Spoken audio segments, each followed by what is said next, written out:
Welcome everybody. Just to let you know that we record practice for people that can't make it, but it's only us that the video can see, me and Helen. And welcome to this special practice for people that haven't been before. We do have some people who haven't been before, so it counts, although there are also lots of familiar faces in the room. You're very welcome if it's your first time. Maybe that side. So we always begin practice with something called a Dharma glimpse, which is a short, little ordinary event that kind of gives us a bit of inspiration, or we suddenly see something. We see the Dharma. We see things as they are. And today we've had to use our archive Dharma glimpses because we're very low. We've got some book groups running now, so we'll be okay for the future. But today's is from Val, and it will be read by Helen. So over to you, Helen. Thank you very much.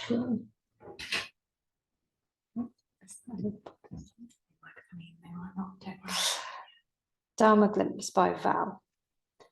I'm looking forward to visiting the temple this week. I've been so focused on painting during a residential course, it would be good to connect with the Buddha in the peace, beauty and energy of the temple. Have I had a Dharma glimpse? Not really. I've been doing very basic stuff like remembering to be my own friend and to love myself, and then allowing myself to simply be without having to make any announcements, whilst I was with the group of strangers on the painting course. No one noticed.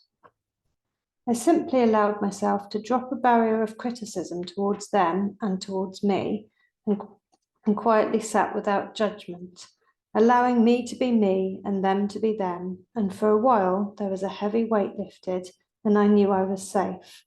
I knew I was loved by the divine, by Buddha, and by me. Was that a Dharma glimpse? It felt like it to me, a slight shift, a door opened, a moment of grace, perhaps. That happened on day 3 of the course. Day 1 was caution. Day 2 was having a lot to say and many questions to ask. And day 3 was the experiment in letting the guard drop. Except we're all foolish beings, and letting the gentler way be my guide. Like I said, this is basic stuff, so often spoken about and acknowledged, but to feel it while in an entirely secular environment with a group of people I'd known for 1 or 2 days was a new experience for me. Namamudabu. Namamudabu. Thank you very much. So the next thing we do is move into some silent meditation together. About 10-12 minutes, something like that. And in the silence, if you would like to, you can pay attention to your breath as it naturally moves through your body, just noticing whether it's a short breath or a longer breath, not trying to change it. Just being with the air as it comes in and out. And if thoughts come up or if feelings come up, you can just note them and gently return to noticing your breath. So we'll do that for a while, and then we will start chanting. And the chant we'll use tonight is the Buddha of infinite light, Amitabha. So the word is Amitabha for the Buddha. And as you get the tune, do join in with the chant. Sometimes people feel self-conscious when they chant for the first time, and the best remedy for that, the only remedy for it, I think, is to just do it for a little while and and the self-consciousness will fall away, and that usually happens quite quickly. And then after the chanting, we'll have a little bit more silence before the bells. So moving into meditation.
Amitabha.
Next, we will recite the refuges, vows, and precepts together, and they are on the liturgy sheet, which is underneath your chairs if you want to read along, but it's mostly call and response. So it's mostly not call and response, mostly repeat after me. So the refuges are what we lean into, what we take refuge in.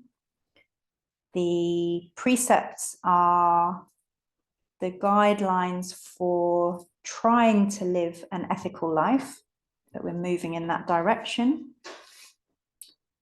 And then the bodhisattva vows are an aspiration towards helping all beings. So please repeat after me. For refuge, I go to the Buddha. For refuge, I go to the Buddha. The one who is awake and full of love. The one who is awake and full of love. Namo Buddhaya. Namo Buddhaya. For refuge, I go to the Dharma. For refuge, I go to the Dharma. All that guides us to wisdom and compassion. All that guides us to wisdom and compassion. Namo Dharmaya. Namo Dharmaya. For refuge, I go to the Sangha. For refuge, I go to the Sangha. Those who live in the Buddha's light. Those who live in the Buddha's light. Namo Sanghaya. Namo Sanghaya. With faith in the three jewels. With faith in the three jewels. And in light of our human tendencies. And in light of our human tendencies. I pray that I may become aware. I pray that I may become aware. Of when I take life. Of when I take life. I pray that I may become aware. I pray that I may become aware. Of when I take what is not freely given. Of when I take what is not freely given. I pray that I may become aware. I pray that I may become aware. Of when I fall into sexual misconduct. Of when I fall into sexual misconduct. I pray that I may become aware. I pray that I may become aware. Of when I fall into wrong speech. Of when I fall into wrong speech. I pray that I may become aware. I pray that I may become aware. Of when I become intoxicated. Of when I become intoxicated. No blame. No blame. Be kind. Be kind. Love everything. Love everything. innumerable are sentient beings. We vow to save them all. Inexhaustible are deluded passion. We vow to transform them all. Immeasurable are the Dharma teaching. We vow to master them all. Infinite is the Buddha's way. We vow to fulfill it completely.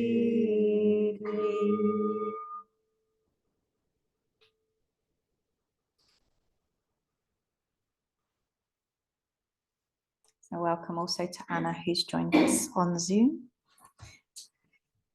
So when we have these weeks for people to come who haven't been before, they always make me think of the beginnings of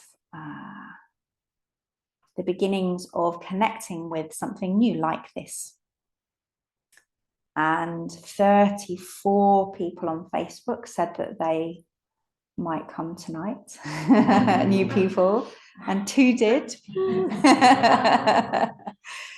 which is about average. So that just gives you some idea of what's involved in actually turning up, actually coming through the doors. Some of the people that said that they're coming tonight have said that they're coming like probably 6 or 7 times, and they're nearly, not quite, maybe next time.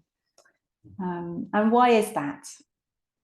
Well, I think the first reason is probably, I don't know about you, but I'm really busy and my life is quite complicated. And so just squeezing another thing in can be a big deal. Or going out on a cold, dark night, getting into your car, leaving your television and your blankets and mugs of tea and coming to a new place takes some effort, takes some commitment. Sometimes I'm sort of amazed that anyone makes it here at all. And the second reason is that, especially the first time that you come, there may be a fear that you might not like something about what happens when you're here. You might feel like you can't do something and then you look silly, or you might meet someone that you don't like, or I might say something that you don't like, or that there's the unknown kind of risks or little dangers, things that might be unpleasant. And the third thing may feel like a strange thing, but I think it's true for a lot of people. The third thing is that you might find some things you do like, and that can be difficult. That can be complicated in its own way. It may be that you do kind of like the sense of the community, and then you think, oh, well, does that mean I've got to come every week now? Or does that mean that I'm going to be absorbed into this new thing and I'm not really sure what it is? Maybe you might find some peace, and then that might open your heart a little bit, and then there's more feelings. Maybe there's an invitation to maybe it feels more possible to change things, and that you're not sure you're ready to change things in your life or in yourself. Or maybe it's just painful to receive love. One of my first therapists said to me that there's a phrase in French, and I've never been able to find the actual phrase, but she said that it translates as the pain of too much tenderness. That feeling of when someone's really nice to you and you're feeling a bit wobbly and you're like, oh, it's almost too much. It's almost too much to take in.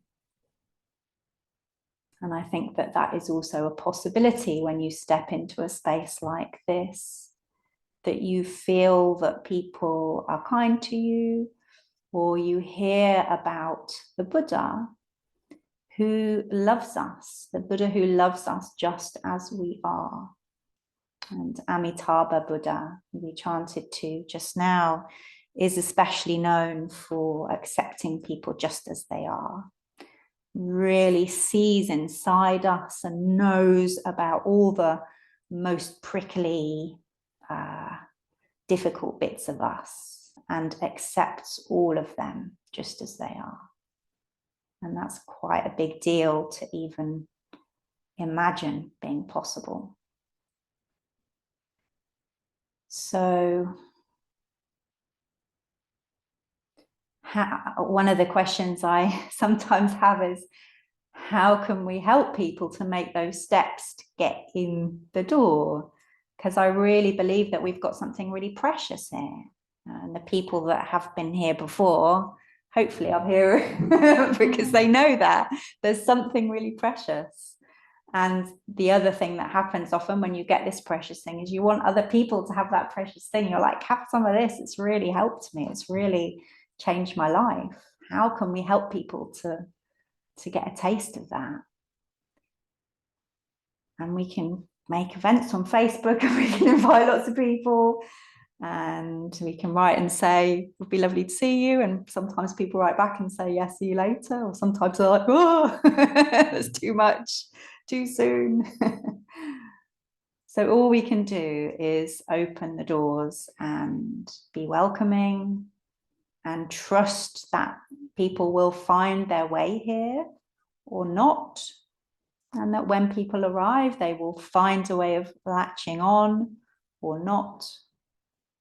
And keep doing our practice and keep connecting with the Buddha and know that something that happens here is of benefit to everybody anyway, whether or not they actually come to the temple. That we're giving off, hopefully giving off some golden waves of something into Malvern.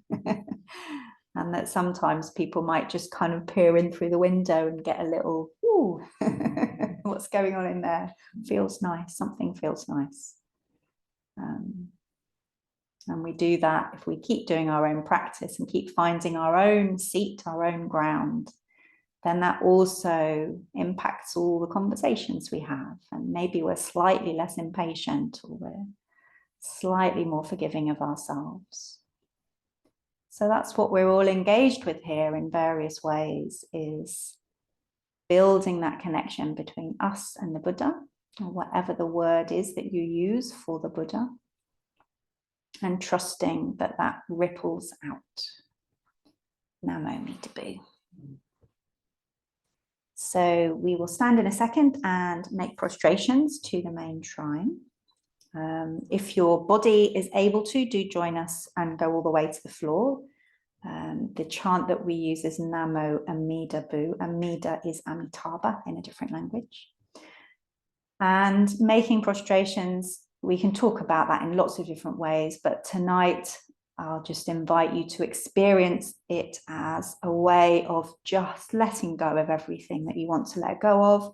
If you go to the ground, you can just let it all soak in. The Buddha will take it away and allow the ground to hold you. Know that the Buddha is holding you just as the ground is holding you. A moment to be.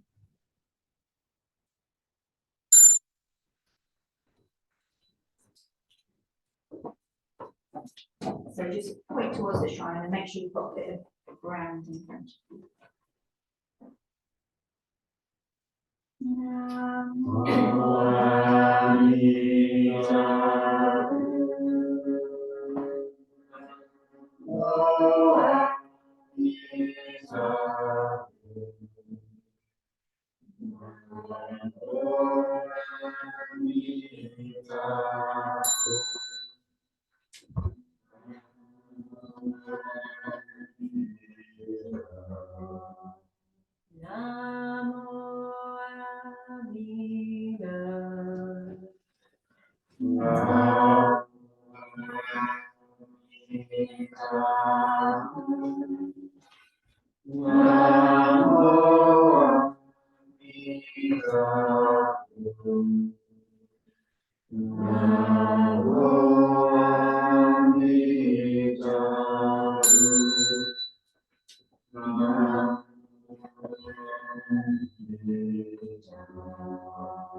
Namo Amida.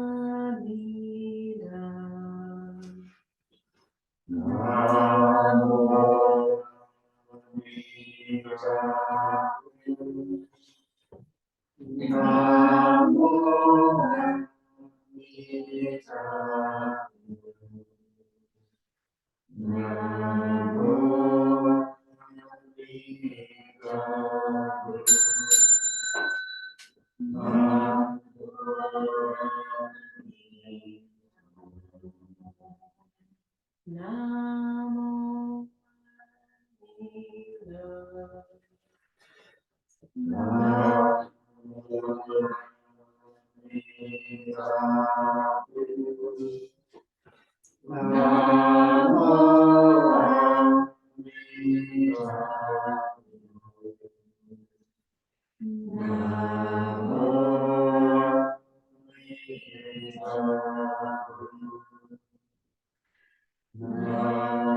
In gratitude, we offer this incense to all Buddhas and Bodhisattvas throughout space and time.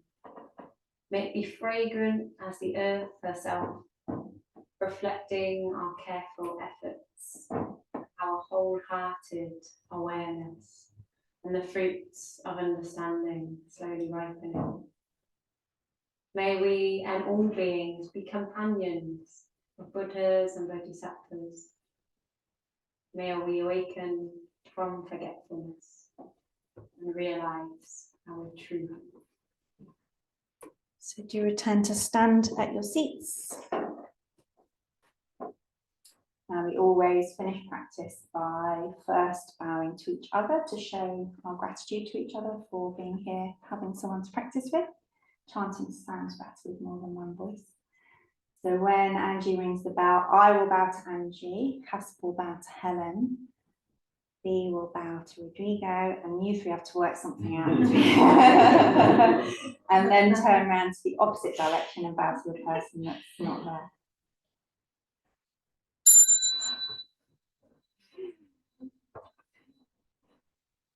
I didn't see what you did over there, but I'm sure it was perfect. And then we bow to the Buddha, to the main shrine. And we tidy our seats and bow to our seats to thank our seats.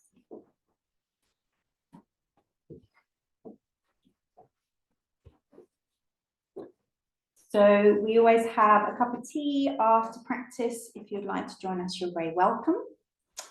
There is a golden bowl in the hallway on the desk for donations. You can either put money in, or there's online, if you go to brighter.org/donate. That would be very much appreciated. We've got a big broken wall in the garden at the moment, so we appreciate donations especially. It's being fixed. Is that about enough? Yeah. So we close with the closing verse, which is on your bit of paper if you'd like to join us. It starts with blessed. It's on the top of one of the sides. And once I say blessed, just join in with me. Blessed by Amitabha's light, may we care for all living things and the holy earth. And no need to bring. I'm going to say later, Anna, thank you very much.